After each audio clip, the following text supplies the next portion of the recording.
How we doing? Questions? Like the flannel? Thank you. Tis the season. James, we followed our, we asked you on Monday, you said to follow up today on Cam and Dom separately. Are you able to give us any update there? Yeah, I apologize. You'll get a bonus question because I'm not prepared or ready to answer that question right now. Okay. So you get another one. I got another one. QB3, can you kind of talk us through the situation there? Because we've seen Jackson listed as out in availability, but active during pregame warmups. I know you've done that in the past, but how close is he to being available, and what has Ethan Grunkemeyer accomplished in that role?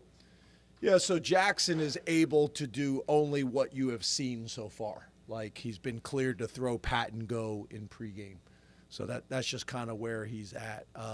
Grunk has done some really nice things. Obviously, he's been able to get a ton of reps, kind of like what Jackson was able to get last year, and has done a really nice job with it.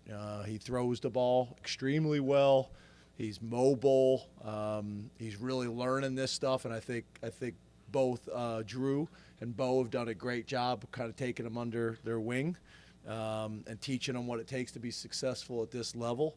There was some conversations about getting him in the game, but there's also the aspect, we want to make sure Bo's getting as many reps as possible, just in terms of his availability as well. So, just these conversations are kind of ongoing, but we're very, very happy with Gronk, and we can't wait to get Jackson back. James, did you pay much attention to the '94 team back in the day when you were at Stroudsburg, and knowing what's going on this weekend, what does it kind of mean to you and the program to be honoring those guys? Yeah, obviously being from the state and in the state at the time, I was aware. But I've gotten to know a lot of those guys really well. They're class acts, from my time with the Packers, whether it's been guys coming back up on campus, and some of these guys have been back more than others, so it'll create an opportunity to get to know some more of those guys. But talk about a special team, not only in terms of their record, but also the number of guys that got drafted in the first round, guys that got drafted in the sixth round and played 13 years in the NFL, guys that played 17 years in the NFL. I mean, it's an impressive group and list of collective team production as well as individual production at the college level as well as in the NFL. It's an impressive list, and those guys have been awesome. They've been pretty active, so it's great having them back, and they deserve, obviously, to be honored. And I look forward to getting to know maybe a few more of them that maybe haven't been back recently. What will you tell, or will you tell your guys anything about that group, or will you try to have a presentation on, hey, this is what the '94 group meant, or will it be anybody? We hadn't planned on doing it, but I think it's a good point. But if I do that, I'll probably do it on Sunday. I want them locked and loaded on Illinois. But I think that's probably a good point, Audrey. I'll jot that down in my notes. That may be something good to cover on Sunday, what that team was able to accomplish and what they did. Coach, you talked a lot about Illinois' defense on Monday. Last year, they limited Drew a fair bit. How much value do you find in studying last year's tape on how they defended him in that game? Yeah, I think there's some value in that. Obviously, they have new coaches. We have new coaches. You have different personnel, which in some ways allows you to do different things or more things. To play to the strengths of your current team and also to hide some of your deficiencies or areas that you're working on. So it's a piece, but I wouldn't say it's a significant piece, especially at this point. I think for them it's game 5. For us it's game 4. There's enough for us to look at based on this year rather than last year. You mentioned guys that don't create a lot of stats on Monday. Speaking of some of those guys, how is Venga playing this year in your assessment of his performance so far? Yeah, Venga has been, really kind of the model since he showed up on campus. He is big, he is strong, he is physical, he is football smart, he is classroom smart, was raised extremely well, very coachable, is a guy that's able to play both guard positions and center. It's unusual to have a guy that you think could play center at 350 pounds.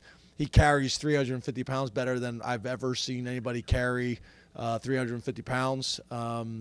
And I think he's got, is having a really good year, and I think he's got a really bright future. So we're big fans of his. He's playing really well.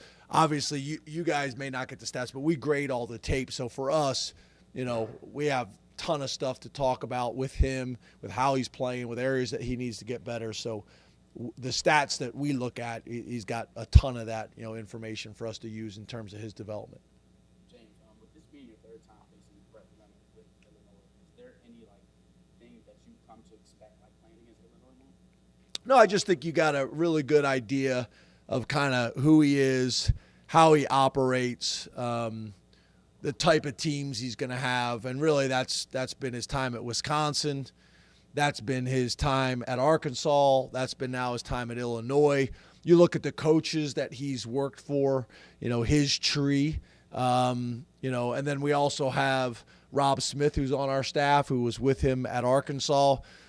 So we got a really good understanding of who Brett is, all the way back to his playing days and who he played for. A very similar tree in terms of how they want to manage the game, how they want to play at the line of scrimmage, how they want to run the ball, how they want to dominate the clock, turnovers. Essentially he's going to play a style where they're not going to beat themselves. The first thing you have to do as a coach is teach your team how to not lose games before they can learn how to win games. And Brett and that tree that he comes from, I think they do a really good job of that. And then obviously once you got that figured out, then now the next step is finding out how to win games. And you look at them, he's done a really good job of winning those close games, those one-possession games. And then obviously they're coming in here with a ton of confidence after going on the road to Nebraska, similar place, similar environment in a lot of ways. Team that was, getting a lot of national attention, Nebraska, and Illinois goes in there and finds a way to get a win. So they're going to come in here confident, not only as a team, but also how to handle the environment. James, on that notion of confidence, with the team last year from returning defenders, knowing that they forced 4 interceptions, 5 takeaways, is that instill any confidence in the team going into this game, knowing what they did last year, especially on the defensive side? No, like I had mentioned earlier, we're at a point of the season last year really doesn't factor in. James, if Dom were not available on Saturday, among that linebacker group, we got a longer look. We did too last Saturday. Do you feel like anyone's particularly prepared to step up if he were not available? Yeah, those guys are coming on. Dakari continues to get better. We'll plan on using Specca this week. If we're in that situation, he would get green lighted for this game, not necessarily for the season at this point, but he was the guy who was able to play a little bit last week, and we're preparing him this week to be ready to go as well. Tamir is continuing to do some really good things. So yeah, we think we're in a better position, but obviously we'd love to have all of our guys out ready to go and healthy and having a chance to be productive. James, any staff directory, you guys are up to 15 analysts now. Beyond the role change that has allowed them to coach on the field this year, what has it meant to be able to build up that staff behind the scenes, and what does that do for you during the week? Yeah, I think it's important. Obviously, it's very similar to what most people across the country have done.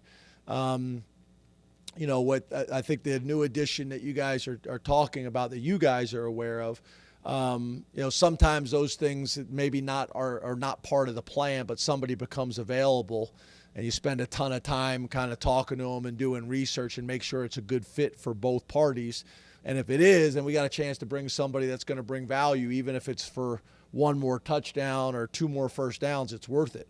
Or stopping 1 more touchdown or stopping 2 first downs. So, a lot of reason for that. But, the value obviously is some of the stuff that you're able to do in terms of working ahead. That increases our ability to get a ton of work done on Sunday and Monday and be more efficient and be more valuable on those 2 days. So that's one of the big reasons. And then I also think there's the value of bringing somebody from the outside in that's got a fresh set of eyes. Sometimes you're too close to it, so having somebody to come in from the outside and they can see something and identify an area that you need to get cleaned up, there's value in that too. James, 2 more guys. to follow up on Specca Saturday in the extended look, he ended up leading guys in tackles. What you see from him then,